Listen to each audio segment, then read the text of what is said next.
morality and honesty and integrity and peace and justice and respect for human rights, to enhance the prospects of peace and to remove the blight of war, the threat of war, would be the overwhelming dream that I would have. And tonight, the nation is mourning the loss of our 39th president of the United States, Jimmy Carter, who died at the incredible age of 100 years old. Hey there, I'm Gadi Schwartz coming to you from Los Angeles, and we're going to be spending some time tonight looking at his legacy as president and his legacy as a small-town neighbor who never forgot his roots or the importance of giving back. Plus, more from South Korea on that deadly plane crash there over the weekend. Our Steve Patterson is on the ground right now with more on the investigation. And ready or not, 2025 is coming, and we are a little over 24 hours away from the big countdown in Times Square, where close to 1 million party people are going to go very late into the night. And you know what that means. Security is on high alert. We'll be there for the preps. And those are just some of the stories that we're following tonight. There's a lot more to unpack, so let's get going, because this is Stay Tuned Now.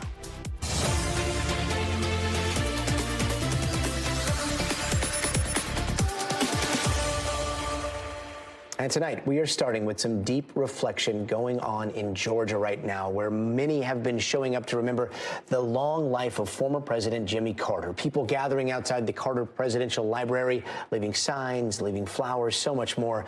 And this right here, this is the church where, after leaving the White House, Jimmy Carter taught Sunday school for years. That was such a huge part of who Jimmy Carter was to the people of his community.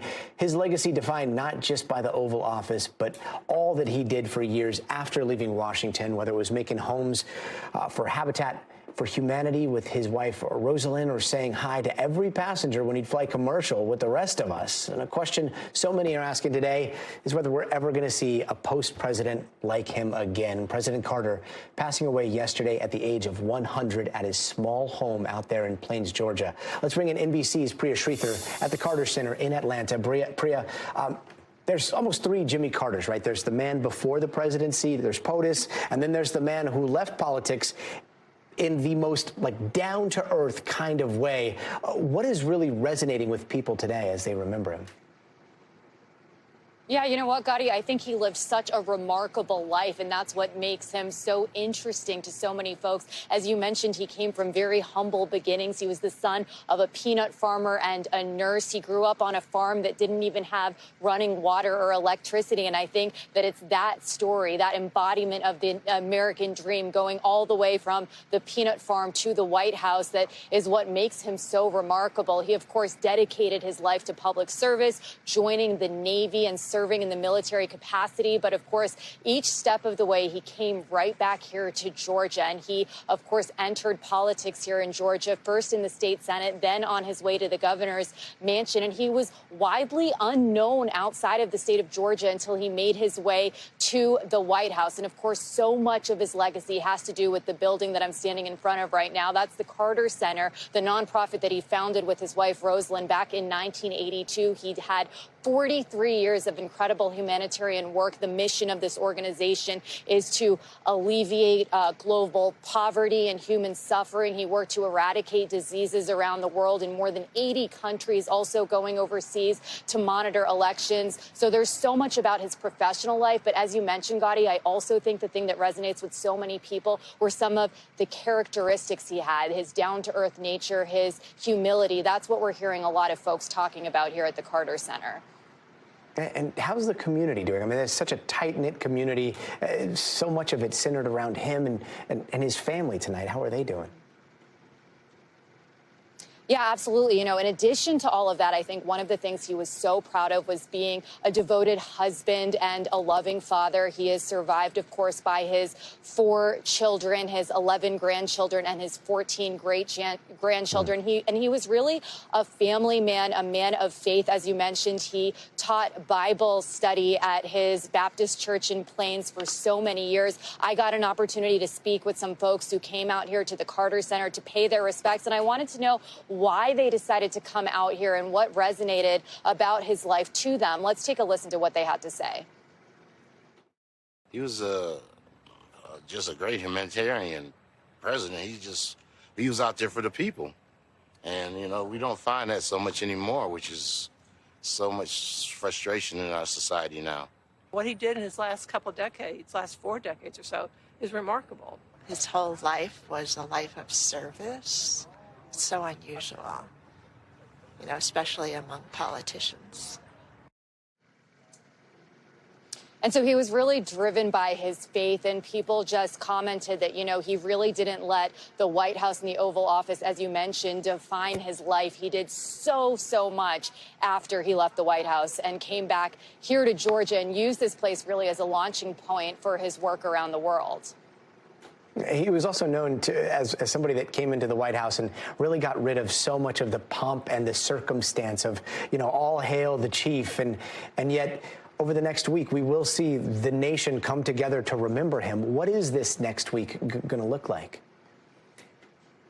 Yeah, well, Gadi, we are just starting to learn more details about the logistics and basically the details regarding the funeral and the memorial services where people can pay his respects. And as you mentioned, we are expecting to see world leaders and former presidents attend his funeral services, which will be held at the National Cathedral in Washington, D.C. next Thursday. But of course, his body will be taken from Plains, Georgia, right here to the Carter Center in Atlanta on Saturday. There's going to be a motorcade he's going to be led on a processional by former and current Secret Service agents who basically protected him throughout his life while he was in the White House and, of course, after he left. And there's going to be a lot of little traditions kind of honoring him. The body will be brought to his home, where there will be 39 bells rung in honor of the fact that he, of course, was the 39th president. It will then be brought to the Georgia State Capitol, where there'll be a moment of silence led by Governor Kemp. And eventually it'll come here to the Carter Center, where there will be a service and then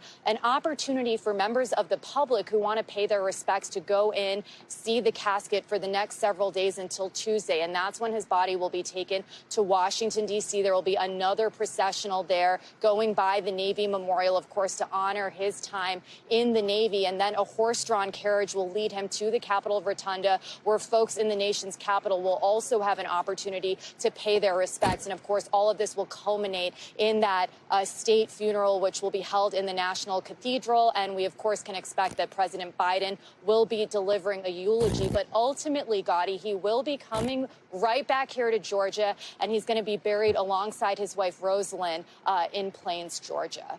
Gadi? The love of his life, Priya Sridhar. Thank you so much. As for his time in the White House, the world was a very different place, but one of Jimmy Carter's biggest impacts on the global stage might have come during the Camp David Accords and getting Egypt to make peace with Israel after decades of fighting. But the question now is, could President Carter's legacy shape negotiations in the Middle East today? Well, NBC Chief Foreign Correspondent Andrea Mitchell has more on that. Tonight, the horrific war in Gaza still raging, with peace in the region elusive. But nearly 5 decades ago, Jimmy Carter brought 2 age-old enemies to Camp David to bridge their grievances: Egypt's Anwar Sadat and Israel's Menachem Begin.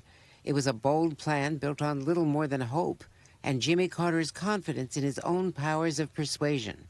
The members of all 3 delegations have spent endless hours, day and night, talking, negotiating, grappling with problems that have divided their people for 30 years. There had been shouting matches and threatened walkouts, Carter even blocking the door at one point so they couldn't leave.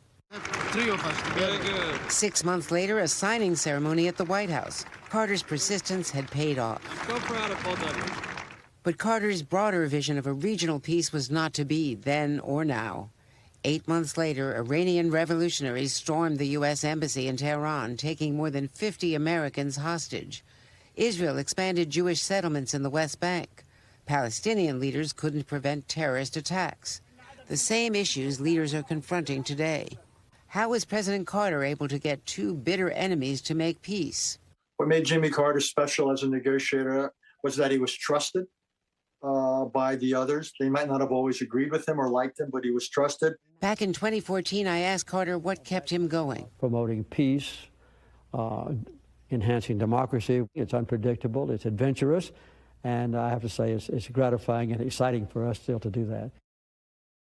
Andrea Mitchell, thank you. And tonight, investigators are still trying to figure out how a plane landing in South Korea went so disastrously wrong. We're going to play the moment that plane caught fire, but a warning, it is graphic and it might be upsetting to some viewers. Now, 179 people were on board and they died when this Jeju flight landed at an airport south of Seoul, skidding down the runway before crashing into a barrier wall and blowing up.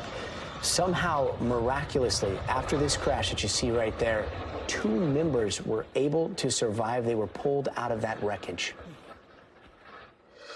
And joining us now from Muan International Airport in South Korea is NBC's Steve Pedersen. Steve, so catastrophic here. Hard to imagine how anyone was able to make it through that. Do we know how this happened?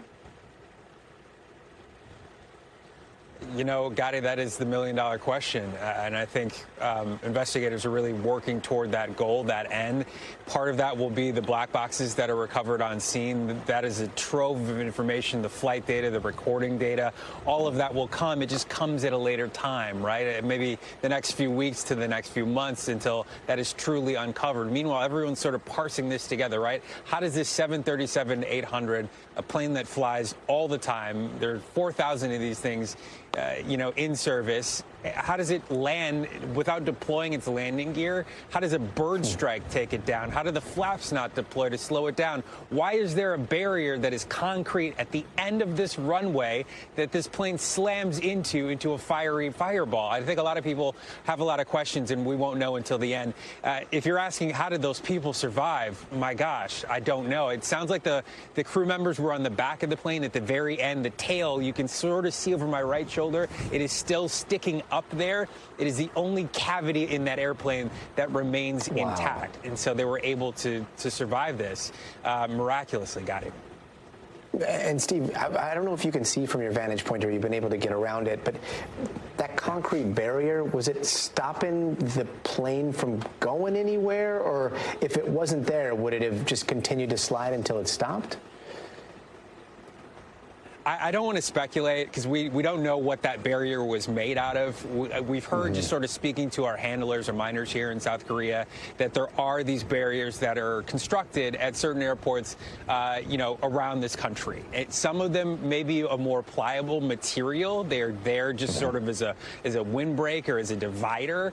But it sounds like, and it seems like from what we know, that this one was more solid. This one may have been more concrete. As to why, I can't tell you. And I think that's part of the investigation and part of what South Korean officials are looking into as we speak, Gadi.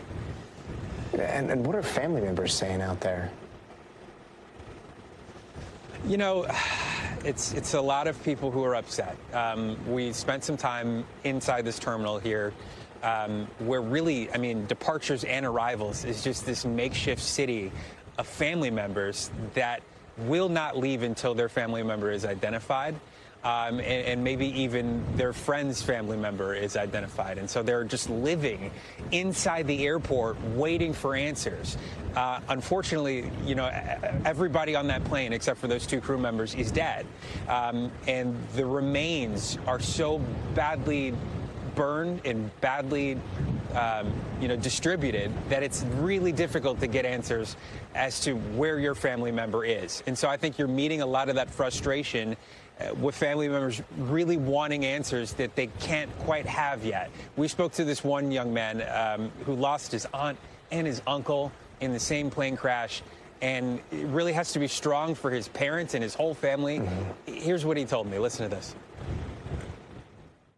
The government could have done better, but they are more into proving that they are doing their best in getting their job done and using the bereaving families as their tool to prove it. And the main criticism is that much more could have been done to speed this process up, but it's just a few days after this crash. I think there's a lot of criticism toward government officials that are trying to put on a face on this, I think. I think a lot of family members feel like this is being spun into the airline saying we did all we can, when family members feel like they're not doing as much as they possibly could. Gadi. Yeah, such unspeakable pain for those families. Steve Pedersen, thank you so much for following this from South Korea. Meanwhile, it has been a year of a whole lot of wins for President-elect Trump, but he's ending the year with a loss in court in that sexual assault defamation case. A federal appeals court just upheld a $5 million payout for writer E. Jean Carroll. A jury found Trump sexually assaulted her in the 90s, then defamed her once she went public with the allegations. In response to today's verdict, Trump's team called it a Democrat-funded hoax and vowed to appeal once again. Let's bring in NBC News legal analyst Angela Sinandela. Angela, I mean, this is very confusing for people that might be wondering, wait a minute, about that ABC News settlement. Trump won that. Can you break this down for us? What was the verdict here exactly, and on what grounds is he now appealing this one? Hey there, Gadi. Yeah, so look, E. Jean Carroll won two different lawsuits against Trump. One was for $5 million and second was for $83.3 million. So this is an appellate court decision regarding the first one, the $5 million in damages, where a jury of 9 people found him liable for both sexual abuse and defamation. Now, he appealed on evidentiary grounds. First, about what he believed that the trial court improperly included, and then second, about what he believed was improperly excluded. And the appellate court, just on all grounds, decided that his appeal was wrong and that the trial court's decisions were correct. So the first of what he alleges was improperly included has to do with testimony of alleged assaults of 2 other women. First, of an alleged incident that happened on an airplane, and second, an incident that allegedly happened in Mar-a-Lago. Now, third also is Access Hollywood testimony, where he was mic'd up, and there are recordings that were also introduced as evidence to the jury about how he was talking about being very aggressive in his approach to women. Now, he argued this was very prejudicial to him and was improperly included. But this appellate court said, no, first of all, it showed modus operandi, MO, and that is almost always a reason to introduce evidence in a case like this. And second, because it specifically has to do with sexual assault allegations, there is tremendous precedent that shows this. Now, also what was improperly excluded were his additional allegations of things like that she talked about her dress publicly and that should have been included. So all across the board, the appellate court denied his claims, Gadi. And now there are calls for another appeal. It seems like we're very quickly headed into uncharted president in the Oval Office, but still also in appeals court territory. How do you see this all playing out going forward? Right. So, look, his team has 2 different choices. One, either appeal to the full bench of the Second Circuit Appeals Court, or second, even all the way up to the Supreme Court. Now, it seems unlikely to me that there are real grounds for any of this to be overturned at either of those levels, but that's obviously always his choice to do. Now, remember, he's also appealed, though, that $83.3 million verdict that I spoke about earlier, and that is the second verdict that E. Jean Carroll won against him. No decision has been given there. But again, we don't necessarily expect there to be any difference based on how the appellate court ruled with the first decision, Gadi. Angela Sinandela, keeping it straight for us. Thank you, Angela. And in case you haven't heard, tomorrow is New Year's Eve, and that means hundreds of thousands of people are going to be making their way to the heart of New York City, Times Square, for that famous ball drop. And earlier today, the crystal-covered ball went through its final test. Everything's looking good. NYPD has already put up guardrails, added security in the area, but do not worry. They say so far there are no credible threats. And Emily Akeda has more from Times Square, which is much less crowded tonight. Hey there, Emily. Hey, Gadi, well, you can see and probably hear the excitement building ahead of tomorrow. More than 1 million people are expected to pack into Times Square here. But first, they will have to go through counterterrorism checkpoints. It's just one of a sweeping security effort by the NYPD, that department deploying officers in and out of uniform, canines, an aviation unit, drones, concrete blockades, and sand trucks. Those trucks are meant to prevent bad actors from plowing into crowds like what we saw at a Christmas market in Germany earlier this month. I sat down with NYPD's counterterrorism department. Take a listen here. We calibrate our counterterrorism overlay based on lessons we learn from incidents, whether they happen here in our city or elsewhere around the world. So the vehicle ramming as a tactic is something that we've been guarding against for all of our large-scale events for several years. And law enforcement at all levels here say they remain concerned about the potential targeting of this high-profile event. But the good news, they do not believe there are any specific or credible threats at this time. Gadi? Emily Akita, thank you so much. Meanwhile, over the weekend, tornadoes ripped through states from Texas to North Carolina, killing at least 4 people. And this year has been the worst for tornadoes in about a decade. Those twisters causing so much damage throughout the South. NBC News meteorologist Michelle Grossman joins us now with more. Michelle, where was the worst of it, and what's tonight going to look like? Hi there, Gadi. Great to see you. Well, the worst was in the South, from Texas all the way to Georgia. This was Saturday evening all through Sunday. So started in the deep South and then moved to portions of the mid-Atlantic, the Carolinas, into the Southeast by Sunday. We had nearly 50 tornado reports. It's not unheard of this time of year, but it is uncommon. So as far as tonight goes, the good news is we are cleared out in the South. So the cleanup has begun, and we're going to keep it clear over the next several days. That is really good news. What we're looking at, though, is this storm system. It's a new storm system that's going to make its way towards the east. So right now we're seeing some heavy snow in portions of the plains. We're also looking at some heavy rain too, where you see those brighter colors, the reds, the oranges, the yellows, into the plains and now into portions of the Midwest as well. This is going to make its way as we go towards New Year's Eve tomorrow and then New Year's Day. Gadi?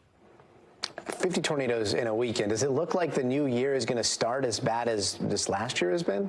So the good news again, Gadi, I'm so happy to report this. We are looking very quiet to start out the new year. We do have some hiccups, but we're not looking at severe weather tonight. We're not looking at severe weather tomorrow. We're not looking at severe weather risk over the next few days. That's really good news. But let's look at the rain, the snow that we're expecting on New Year's Day. This is during the day tomorrow. A few flurries in the Intermountain West, but even the Pacific Northwest is quiet tomorrow. We've seen storm after storm come on shore. We're going to keep it quiet tomorrow. That's going to change tomorrow night. Look at the Southwest. Really nice. Temperatures in the 60s and 70s. We're dry there. We're dry throughout the South Central states. Lots of sunshine there. Temperatures are going to drop, though. We're looking at 40s in the Central Plains and even chillier in the Northern Plains. This was where the bulk of the moisture is going to be in parts of the Great Lakes, the Midwest, the upper Midwest, into the Northeast. That will slow us down. A lot of people traveling tomorrow. So we're looking at the air travel, possible delays in Minneapolis, Chicago, Pittsburgh, and likely delays in Buffalo, also Cincinnati. When you have those air delays with the weather, you're going to have some road delays as well, some slowdowns there.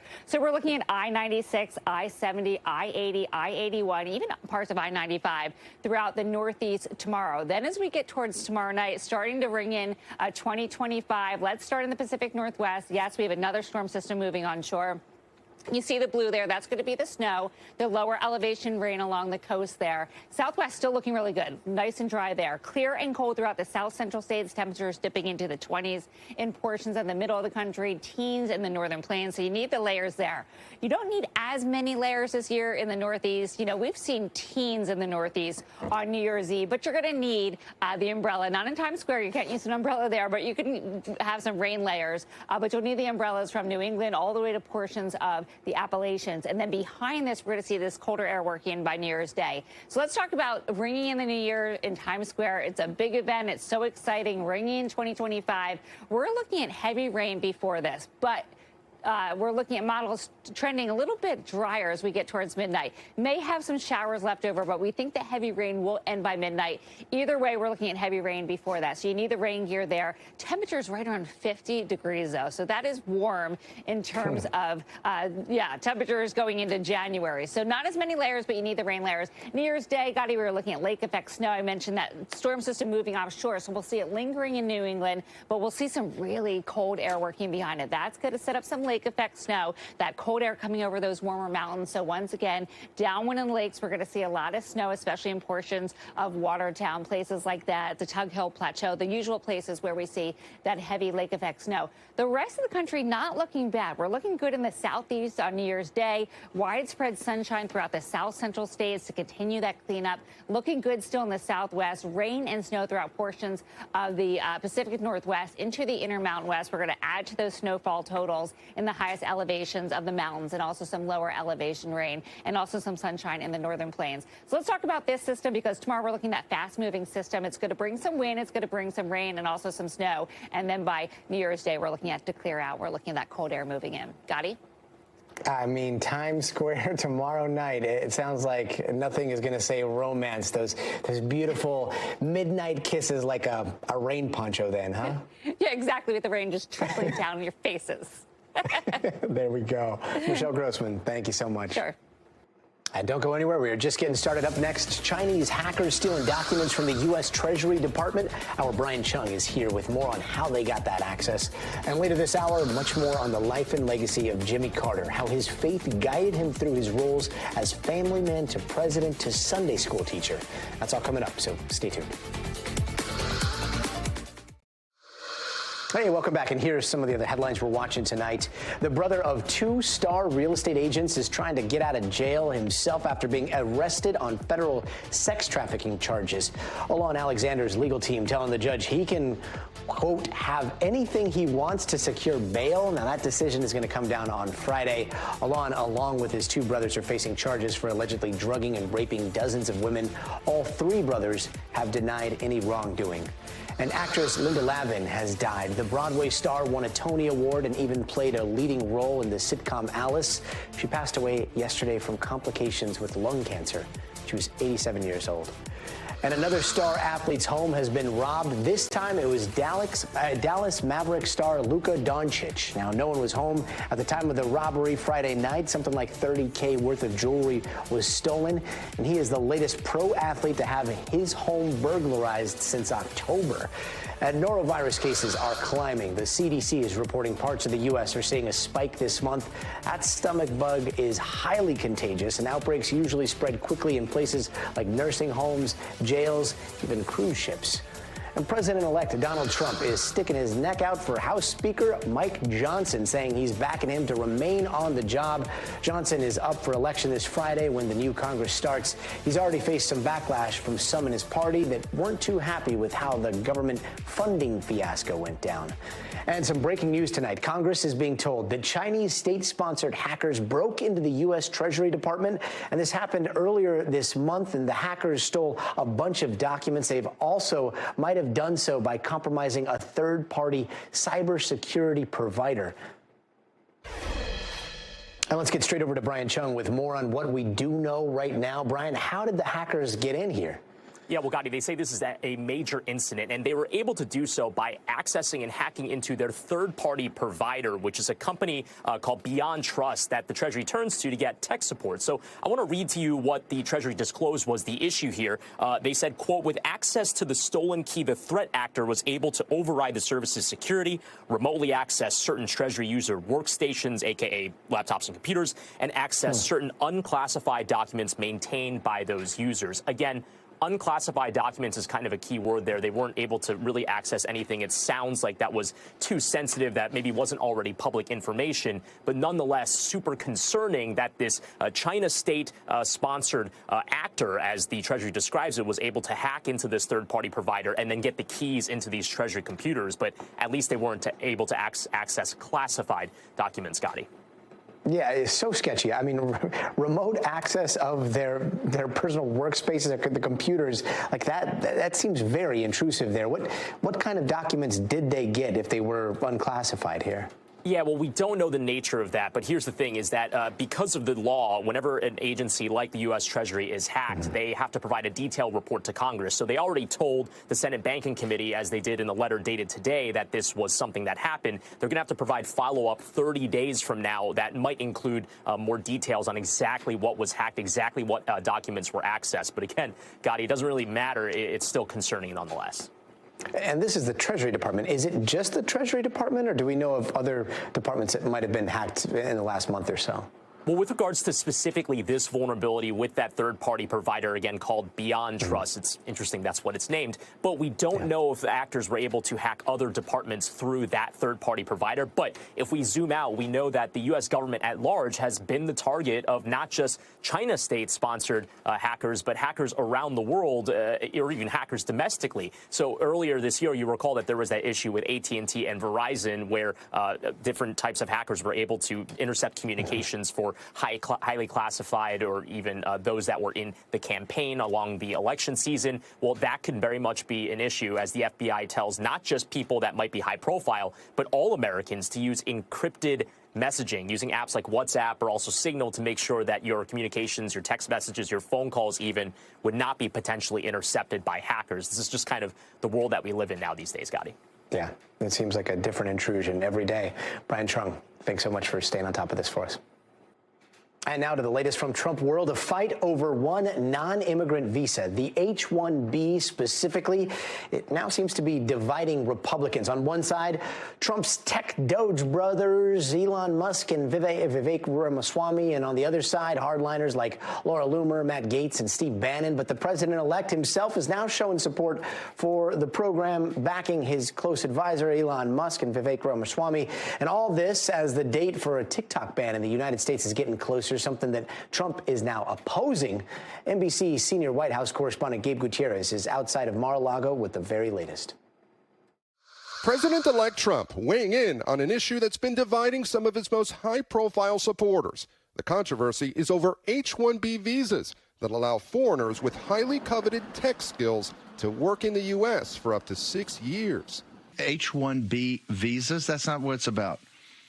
It's about taking American jobs and bringing over essentially what become indentured servants at lower wages. Former Trump advisor Steve Bannon ramping up his criticism of the visa program today, arguing that Americans deserve reparations for having to coexist with immigrants on H-1B visas. That comes after Trump told the New York Post, "I've always liked the visas," even though he criticized them while running for president in 2016. Now saying, "I have many H-1B visas on my properties. I've been a believer in H-1B. It's a great program." The controversy has been dividing Republicans for days. Some of Trump's closest advisors, including billionaire Elon Musk, have been defending the program, along with others in the tech industry, which relies heavily on those workers. Some Republicans skeptical of the program. I think the abuses of the H-1B program have been evident. One far-right activist even slamming Trump's new artificial intelligence advisor for supporting easing restrictions on skilled foreign workers in the past. The immigration issue revealing a rift in Trump's coalition weeks before his inauguration, pitting the populist MAGA wing of the GOP against business leaders. Trump appearing to agree with Musk this summer. Somebody graduates at the top of the class, they can't even make a deal with a company because they don't think they're going to be able to stay in the country. That is going to end on day one. Over the weekend, Musk threatened to, quote, go to war on the issue, but later wrote that the program is broken and needs major reform. It all comes as the tech industry faces another looming battle, a ban on TikTok in the U.S. set to begin January 19th if the social media giant is not sold by its Chinese parent company. In a new legal filing Friday, the president-elect is trying to buy himself time, asking the Supreme Court to delay that ban, arguing the unfortunate timing of the law interferes with the incoming administration's ability to negotiate a resolution. It's the latest move in Trump's complicated history with the app, trying to ban it in 2020, then promising throughout his 2024 campaign to save it. The Supreme Court now scheduled to hear arguments in the TikTok case on January 10th. Leaving just 9 days to issue a decision before the ban would take effect. Gabe Gutierrez, thank you. And coming up, speaking of TikTok, where watches worth thousands belonging to actor Keanu Reeves have turned up. And that's coming up in out west. But first, you got to see this. The holiday season can be tough, even on grizzled veterans like this elf here. Oh, wait, that's Buddy the Elf, better known as Will Ferrell, the comedian, dressing up as the iconic holiday character at yesterday's LA Kings game. Beer, and presumably a fake cigarette, maybe a real one, helping him cope with a rough holiday season, he says. Guess candy canes were not on the menu. Hope you find your dad. We'll be right back. Hey, welcome back. Here are some of the stories happening out west that we're following right now. Here in L.A., an Amazon semi-truck spilled hundreds of packages out onto a freeway. Now, this involved some other cars as well. A few of the lanes were shut down while all those packages were cleaned up. No one was hurt, but definitely a lot of late deliveries there. And near the Rocky Mountains, 9 million people are under red flag warnings. Wind gusts in parts of Colorado and New Mexico could reach as high as 60 to 75 miles an hour. The low humidity and dry vegetation in the Rockies are making for very dangerous conditions, but also extreme winds could cause avalanches higher up in those mountains. And you remember when actor Keanu Reeves' Hollywood Hills home was ransacked last December? Well, according to reports, police raided 4 houses in Santiago, Chile, and found his Rolex, along with some of his other watches. And a 21-year-old was arrested during those raids. And earlier, we talked about Jimmy Carter's decades-long career in public service, but one other career lasted his entire lifetime, and that was being a man of faith, and he showed us how faith and democracy could go hand in hand. In fact, it was the center of his life until the very end. NBC News Now anchor Hallie Jackson has more. Far from his most well-known title, it may be among his most personal. Not president, but teacher at Sunday school. Ohio. California. Just in the middle. D.C. D.C. I used to live there. Jimmy Carter drawing the faithful on a kind of pilgrimage to Plains for ministry at Maranatha. I'm just trusting in God to take care of me, and I've been really appreciative of all the good wishes I've had. Because although the country at times lost faith in Carter, he held tight to his. Are there days you question your faith? Not anymore. Carter believed in the separation of church and state, saying the government ought to stay out of the prayer business. But his beliefs built the foundation for who he was as a person and a president. I think it came before a lot of decisions that he had to make, whether it be family or political or doing something. He depended on his faith for everything. That included after his cancer diagnosis in 2015. I do have deep religious faith, which I'm very grateful for. And I was pleasantly surprised that that I didn't go into an attitude of despair or anger. Carter himself would acknowledge he's no saint, once memorably telling Playboy he's committed adultery in his heart many times. But he spoke often and plainly about what he believed and what it meant to him. We believe in, are supposed to believe in humility and service of others. His own acts of service involving humanitarian work around the world. What you saw was who he was. Kim Carter Fuller remembering her Uncle Jimmy. He's with people that he loved so much, and he's probably up there bossing them around, telling them how to teach Sunday school. Keeping the faith and a legacy that lives on. I don't have any doubt that God answers all the prayers. Sometimes the answer is yes, sometimes the answer is no, and sometimes the answer is, you got to be kidding. For more on Carter's legacy, we've got NBC News presidential historian Michael Beschloss. Michael, thanks so much for joining us tonight. So much of what we've seen has focused on President Carter's years after he left office and then the humanitarian work. I want to ask you, what do you think his legacy is going to be? I think his legacy is going to be this amazing life that he had because, you know, people sometimes don't remember. You know, he was born in 1924, but it could have been 40 years earlier because there was no running water in that place. And, you know, rural Georgia, no electricity. A lot of the modern conveniences, even of that time, were not there. And despite all that, he makes his way to the Naval Academy at Annapolis and, you know, has a great record in the Navy, comes back to his hometown of Plains with some misgivings to try to deal with the family farm after his father dies, and is able to build this thing up so that by the time he went to the White House, Jimmy Carter was a millionaire. That was not part of the myth, but the point is that this is a very successful local business person, and that has become somewhat obscured. So here's this life, gets elected president, serves as president for 4 years, defeated by Ronald Reagan, only gets 49 electoral votes when he's trying to get reelected. And so therefore, rather than just lie down and say, I'm beat, as many people would feel defeated, Carter at the age of 56 says, I'm going to use the ex-presidency in a way that no one has ever done before, and even try to do some of the things I tried to do in getting elected to a second term. Yeah, incredible. And, you know, I mean, speaking of those last years, I remember spending so much time in school studying all that went south in his last year in particular. I mean, around hostage disaster, energy crisis, his loss to Reagan. How has history come to judge that last year when he was in the White House with the wider perspective that we now have? Well, people tend in American history to look at a one-term president as someone who's a failure. You know, sometimes one-term presidents are only one term because they make tough decisions that are right but turn out to be unpopular. Two examples with Carter, his last year. He felt that if he had bombed the Iranians before the election of 1980, he could have won the election because Americans would swarm to his side and think of him as strong rather than weak. But Carter felt probably 10,000 innocent Iranians would have died and the hostages would have been executed. He felt that was wrong, and I think he was right. The other thing he did was he got Paul Volcker in the Federal Reserve to be very tough on inflation because it was killing the country.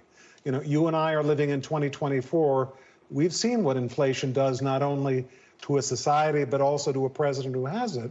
So Carter did this. Inflation, it was a very painful process.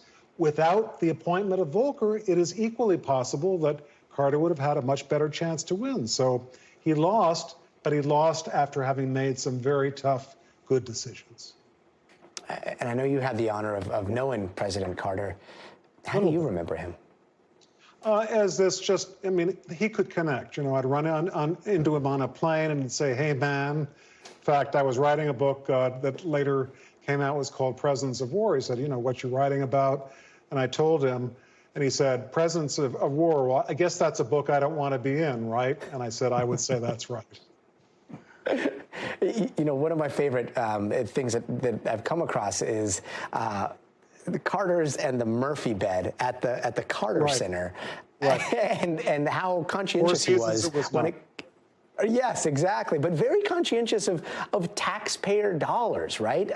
Walk us through what we're seeing here on 60 Minutes, this Murphy bed, and how different that is from other presidents that we've seen after they've left office. Right. You know, some presidents have, and I've been in some of them, these really beautiful apartments atop their presidential libraries that are not perhaps excessively luxurious, but they're very comfortable, but no Murphy bed. People who worked in the Carter White House, especially that first year, will find this very much in character because Carter banned a lot of television sets from offices in the West Wing, too expensive, got a lot of people not to use the chauffeured limousines to come to work and back, stopped the playing of Hail to the Chief because he thought that was too imperial. He changed that, but one thing that one aide to Jimmy Carter once told me, I won't reveal his name, said, the thing that Jimmy Carter was above all was cheap. Not always a bad quality in a president. Not at all. I don't know if we're ever going to see a president and a post-president like him again. Michael Beschloss, thank you so much for joining us tonight. Thank you. Great to be together. And still ahead tonight, inside what's left of one of the last functioning hospitals in Gaza right now. The outrage, despite Israel's claim that it was home to terrorist activity.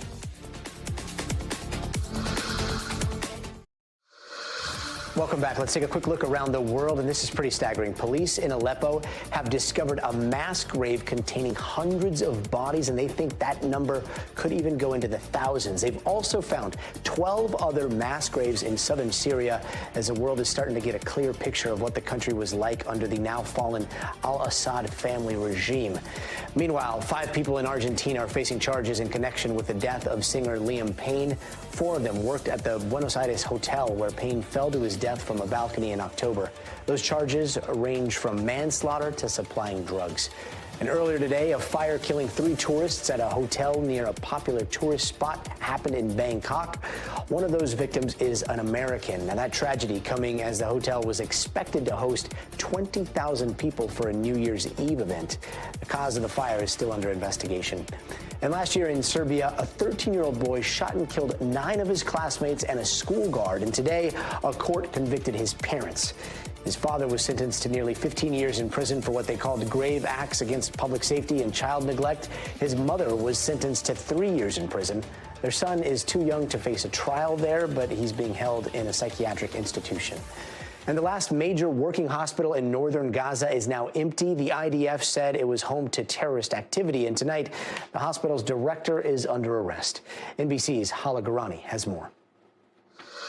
One of the last known images of Dr. Hussam Abu Safieh, the director of Kamal Adwan Hospital in northern Gaza, walking toward an Israeli tank amid the ruins around what once was one of the enclave's largest medical centers. 24 hours earlier, the Israeli military surrounded the complex. Dr. Abu Safieh pleaded for help throughout, even after burying his own son in the hospital courtyard in October. We want to send our message to the world. Please help us. Fires raging inside, staff using flashlights and cell phones to see, helplessly trying to extinguish the flames. As the troops approach, medical staff try to save the remaining patients. This boy brought into this treatment room, struggling to breathe. A man treated on the floor. The boy on the bed dies. While the armed forces outside the complex walls edge closer. On Friday, IDF troops stormed the hospital. Staff are told to strip and are marched out through the rubble with their hands up. That evening, Dr. Abu Safieh is summoned outside by troops who ask him in Arabic, "Is there anyone left inside?"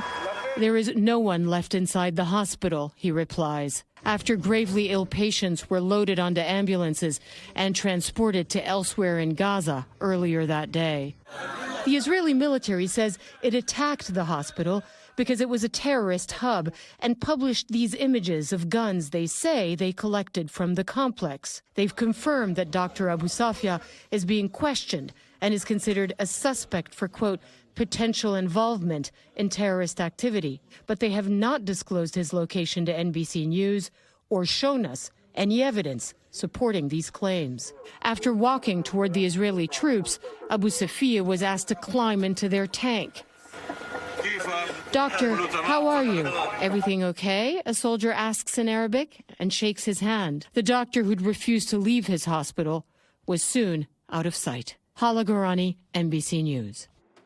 Hala Garani, thank you for that report. And before we go, it is time for the future of everything, and we're talking about a shift happening for Gen Z while they're swapping the idea of a college degree for socket wrenches and blowtorches. What's coming up in the future of education? Stay tuned.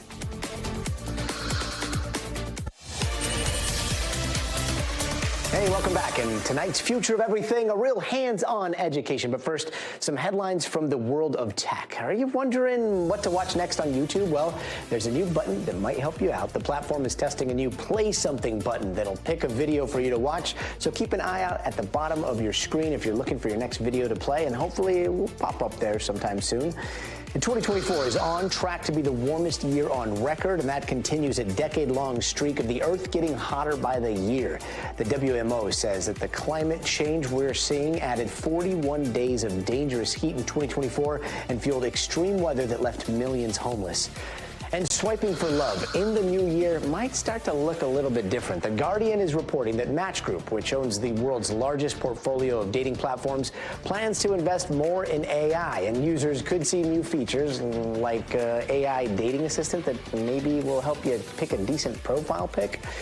Meanwhile, you know how Gen Z gets a bad rap for being on their phones too much and not knowing how the real world works and not really knowing how to work with their hands? Well, guess what? It seems like Gen Z also knows how to read graphs pretty well, like charts showing how expensive college is and how there's a pretty big shortage in trade workers. So all of a sudden, more and more Gen Zers are opting for trade schools and looking for ways to get hands-on experience.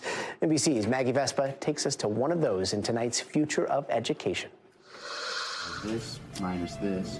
For teens across the country weighing colleges and careers, a path on which many had long cooled is suddenly white hot once again as more of America's youngest workers take to the trades. At Wisconsin School of Technologies and Trades at Madison College, recent high school grads are filling classes and wait lists in construction, electric, plumbing, and welding. Nationwide, the number of 20 to 24-year-olds entering the trades is soaring, doubling among electricians and HVAC mechanics in the last decade. Some have called Gen Z the tool belt generation. Does that ring true to you guys? Yeah, I would say so. You almost fall in love with it. 18-year-old welding students Ethan Dahlhoff and Grayson Chambus had both been accepted to four-year schools, but changed course. I just decided, like, I want to work. I don't want to be in debt. You don't want to be in debt.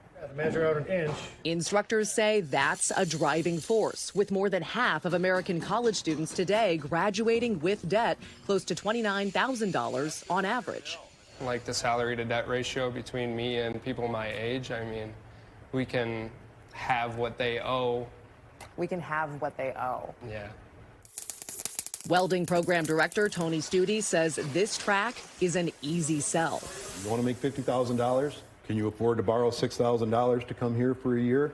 You just see their little teenage eyes light up. Oh, yeah, and the parents, too. Yeah, what do parents say? Yeah, they're like, that's more than I make. That reality drawing more women and people of color. Today, many on social media, where trades influencers showcase a hands-on career more alluring than classroom learning to even top students. Yeah, historically, there's been a bit of a stigma attached to jobs in the trades. Maybe kids that were getting into trouble or didn't have a good academic record. Now that's not necessarily the case. It's not looked down upon as a career path. An old path made new again by a generation forging their own future. Maggie Vespa, NBC News, Madison, Wisconsin. I want to work. I don't want to go into debt. Get it done, Gen Z. Maggie Vespa, thank you. And finally tonight, if you've seen a drone show, you know how impressive they can be. But what we're starting to see is a lot of communities grounding their holiday drone shows because last week a boy in Florida nearly died after a drone went haywire and hit him. NBC's Adrian Broadus has that report.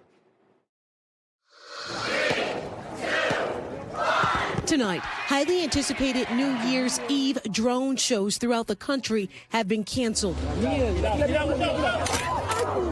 after a holiday drone disaster in Florida sent a 7-year-old boy to the ICU, where he spent Christmas Day fighting for his life. This should not happen. No family should be going through this. The FAA confirming it has suspended a waiver that allowed the operator of those drones, Sky Elements, to fly drones at night and over people. Oh, no. I don't think they're supposed to be falling. The suspension comes as authorities investigating the December 21st incident in Orlando, where several drones operated by Sky Elements collided and plunged to the ground. One of them hitting Adriana Edgerton's 7-year-old son, Alexander. My daughter found my son on the floor, unconscious, blood coming out his face. The drone hit him so hard in his chest that it messed up one of the valves in his heart. Edgerton says the impact forced doctors to perform emergency heart surgery. On Thursday, she posted a photo of her son awake and upbeat. The New York Road Runners, who host a midnight run through Central Park, now canceling a 500-drone spectacle that Sky Elements was set to produce, writing in a statement it was, quote, due to circumstances out of our control. Organizers of New Year's Eve shows in Dallas and Myrtle Beach also pulling the drones from their programming. Sky Elements, which has helped the NFL host drone light shows, says it's, quote, diligently working with the FAA and that the well-being of our audience is our utmost priority. Yikes. Adrian Broadus, thank you. And that does it for us tonight. I'm Gadi Schwartz. Have a safe and happy new year. I'm planning on watching the ball drop from my couch tomorrow night, so we won't see you here until Wednesday. But until then, stay tuned now.